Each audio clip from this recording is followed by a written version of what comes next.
Amigas e amigos do Sofá de Pobre, mas que tal? Sou Romário Oliveira e o assunto de hoje é Doutor Sérgio Moro. O homem que parou a escalada de Lula, de desconhecido juiz de primeira instância a ministro de Estado e herói nacional, símbolo máximo do incorruptível, esperança de um Brasil menos vergonhoso. Honesto, bem preparado, profundo conhecedor da justiça. Nas suas mãos, todo criminoso será castigado, seja ele um modesto cidadão ou um ex-presidente da República. Mas e na atualidade, qual a verdade, se é que existe uma, sobre a real situação de Sérgio Moro? Peço que assista o vídeo até o final, onde tentaremos chegar a uma conclusão. Data venia meritíssimo. Ponto de vista. Útero para todas as definições. Entre seus leais seguidores, segue o homem acima de qualquer suspeita. Para os aliados de Bolsonaro, não passa de um Judas, parasita e oportunista. Pelas bandas da esquerda, visto como um diamante a ser lapidado, arquivo vivo, capaz de realizar o grande sonho de destruir o presidente. My good God! Quanta informação conflitante, haja cérebro para digerir. Afinal, vai embora e desiste em definitivo do Brasil, indo recomeçar a sua vida nos Estados Unidos? Ou então, já é o virtual novo magistrado do Supremo Tribunal Federal por indicação do seu grande aliado Bolsonaro?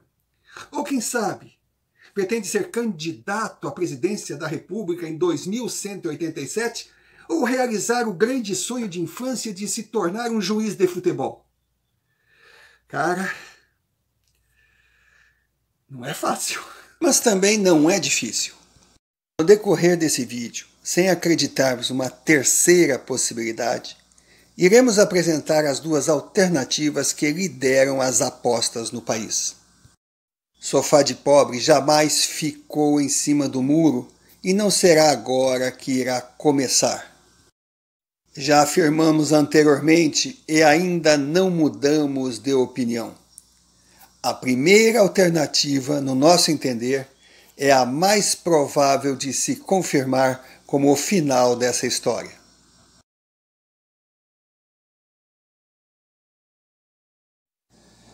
Desde o surpreendente rompimento entre Moro e Bolsonaro, Sofá de Pobre jamais descartou possibilidade de divórcio não ser litigioso, como deixa transparecer. Existem amores que, quando batem, ficam. Possibilidade colocada por nós, nesse vídeo apresentada como a primeira alternativa. Pandemia serviu para polarizar ainda mais. Esquerda e demais interessados criaram um bloco devastador. À primeira vista, impossível de combater. Guerra declarada, máscaras caíram. Legislativo, judiciário e determinados governadores mostrando reais intenções. Marionetes roubaram a cena, linha de frente de quem realmente manda e, por estarem acostumados com o agradável odor dos esgotos do poder corrompido, jamais mostram a cara. Dória, Rodrigo Maia, Alcolumbre, Witzel, bonecos vudus seguiam determinações dos seus bruxos e afiavam as agulhas. Alvo em comum, Jair Bolsonaro. Objetivo, impeachment. Quase conseguiram. Latido não parou de ecoar ao fundo. Com Gilmar Mendes e companhia, filhotes de Temer, Dilma, Lula, FHC, Collor e Sarney, STF travou o governo com análises convenientes de leis legisladas por quem legisla em causa própria. Cuspiram na Constituição e amordaçaram Bolsonaro. Com Dória, o ingênuo útil, acreditando no devaneio de chegar à presidência, unindo governadores em ato insano de parar e quebrar o país em nome da pandemia, jogando a culpa da miséria subsequente no colo do presidente. Com a absurda maioria no plenário da Assembleia Legislativa nas mãos de Rodrigo Maia, com o número chegando a 443 de 513 deputados, o fim do atual governo tinha dia e ano para acabar. E regendo a batuta dos latidos, a Rede Globo, lutando por sua própria sobrevivência, transformando horários de jornalismo em pontos de encontro de fofocas. Sinal vermelho no Planalto. Medidas urgentes precisavam ser postas em prática. Ministério da Justiça se tornou peça-chave. Modificações teriam que ser efetuadas. Uma manobra audaciosa encontraria resistência pesada e Moro poderia ser destroçado. Hora de blindar o futuro ministro do STF de Bolsonaro, evitando sequelas capazes de impedir sua indicação. Donada o estrondo, Moro e Bolsonaro trocam juras de ódio. Rede Globo pira, no ar a esperança da esquerda. Moro, a gota d'água para o fim de um presidente indesejado. Vendida a imagem de Moro Judas e a entrega de podres de bastidores. Muito se falou, especulações multiplicadas, atenções voltadas a um vídeo comprobatório com força de kryptonita. Esquerda apostava num terremoto em Brasília. Seguindo o rodízio, Alexandre de Moraes e Celso de Mello assumem o posto de snipers. Toffoli e Lewandowski se retiram, já cumpriram seu turno de bombardeios representando o lado podre do STF. Hora de sair dos holofotes. Togados da vez chegaram chegando, tomando decisões e fazendo exigências que não serão contadas pela história para não envergonhar futuras gerações. Celso de Mello, num país que garante privacidade e sigilo de informações a todo tipo de ladrão, traficante, assassino e estuprador, exigiu que o presidente tornasse público o conteúdo de uma reunião ministerial. Exigências do STF viraram piada, chacota. Muitos afirmavam que tinham medo que Celso de Mello viesse a exigir que Bolsonaro declarasse as cores de suas cuecas. Reunião do presidente com seus ministros define questões de Estado, não é um espetáculo para ir a público. Mesmo assim, o executivo cedeu. A tal reunião foi veiculada como exigiu Celso de Mello. E no final, ficou absolutamente claro. Nada tinha que desabonasse Bolsonaro. Mais um descabido da ditadura da caneta do judiciário imposta ao país. Tivemos outro exemplo. Alexandre de Moraes. O presidente, exercendo o que é da sua alçada, indicou Ramagem para diretor da Polícia Federal. El Carecón de la Toga, num país com 3 poderes independentes e igualitários, anulou a indicação presidencial numa afronta ao executivo sem precedentes.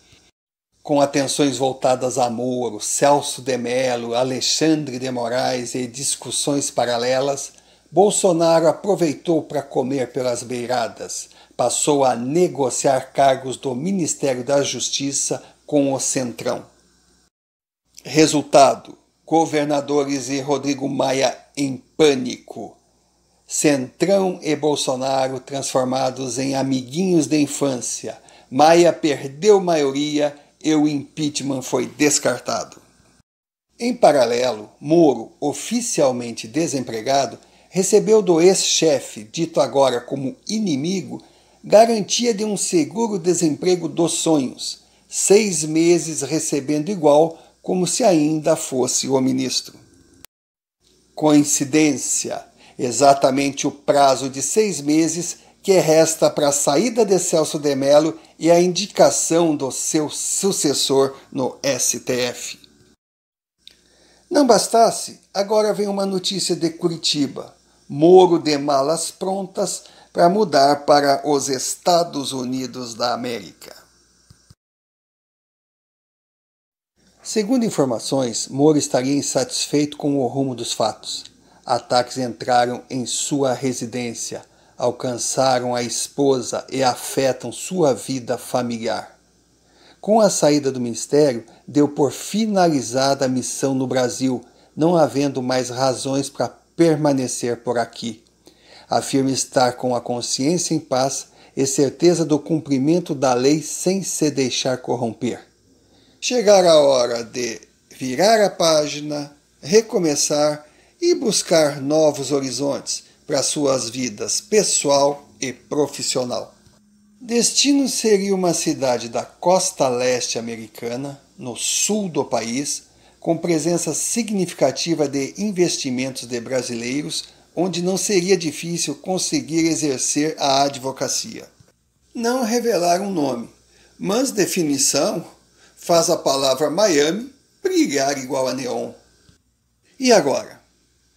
Assumir cadeira no STF indicado por Bolsonaro ou sair com malicuia para ir viver nos Estados Unidos? E o que alternativas aparentemente conflitantes teriam em comum? Segundo consta, Moro deixaria o país somente no final do ano. Vejam a coincidência, os 6 meses voltam à primeira página. Vida de Moro concentrada na data em que Celso de Mello deixará o STF e um substituto será indicado pelo presidente da República. Olha os 6 meses aí novamente. Teoria da conspiração, fake, fato. Nada mais subjetivo do que esses conceitos em terra onde vírus é usado de pretexto para todo tipo de aberração e mortes são comemoradas como ponto em favor de uma ideologia. Pode acontecer de tudo, inclusive nada. Qualquer afirmação, mera especulação leviana. Continuamos na nossa expectativa. Mais uma torcida do que uma certeza. Moro permanece no Brasil na condição de ministro do Supremo Tribunal Federal, indicado pelo presidente Jair Bolsonaro.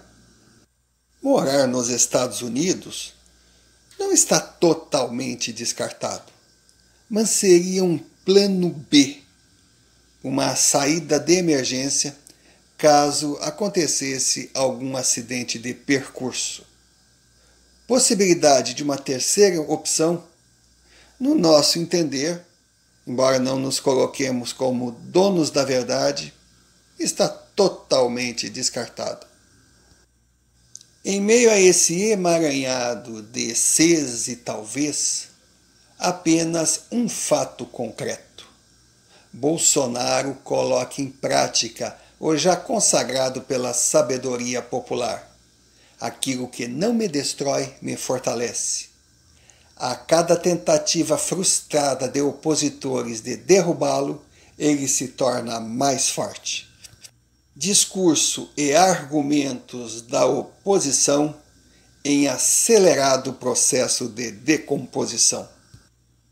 Quanto aos nossos respeitáveis, excelentíssimos senhores de toga, estão criando uma novidade na política mundial. Se depender deles, segredo de Estado só será autorizado se revelado à população, e agente secreto terá que se identificar ao sair para o trabalho.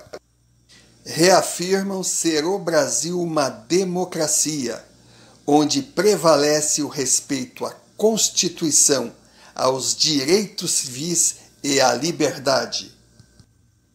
Poder dividido entre 3 poderes: legislativo, judiciário e executivo. Todos com direitos iguais, mas qualquer decisão terá que ter autorização do STF. E quanto aos governadores e alguns parlamentares, prisão é feita para homem. E a Rede Globo? A Rede Globo a gente já sabe. Para ela restará o